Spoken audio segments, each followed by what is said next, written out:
চালু করেছেন, তার মানে আজকে আওয়ামী লীগ শেখ সাহেবের আদর্শের উপরে নাই, সেখানে নাই তারা। আপনি দেখুন, কাজে আসুন আমরা সম্মিলিত ভাবে দেশটাকে রক্ষা করি, এই মানবতাকে রক্ষা করি, সাম্প্রদায়িক সম্প্রীতি রক্ষা করে আমরা সবাই মিলেমিশে এই দেশটাকে করার চেষ্টা করি। যদি আপনাকে আমি শত্রু বানাই, আপনি আমাকে শত্রু বানান, আজকে 10 লক্ষ বা 15 লক্ষ কোটি টাকা চুরি হয়ে গেছে, আজকে ব্যাংক থেকে টাকা চুরি হয়ে গেছে, 4000 কোটি টাকা চুরি হয়ে গেছে, আজকে 8টা ব্যাংক দেউলিয়া হয়ে গেছে, সমস্ত ব্যাংকগুলি খালি হয়ে গেছে, কয়েকটা পরিবারের কাছে সমস্ত টাকা জমা হয়ে গেছে। এগুলির দিকে আমরা খেয়াল না করে শুধু কে রাজাকার, কে আলবদল, কে অমুক, কে তমুক, আজকে আমাদের দেশে উন্নতি কি চলতেছে। কাজে এই ব্যাপারে আমাদের রক্ষা রাখা উচিত।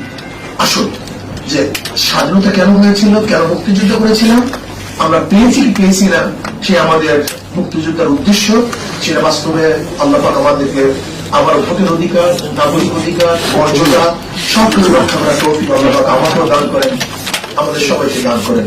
আপনাদের সবাইকে ধন্যবাদ আপনাদের আসার জন্য।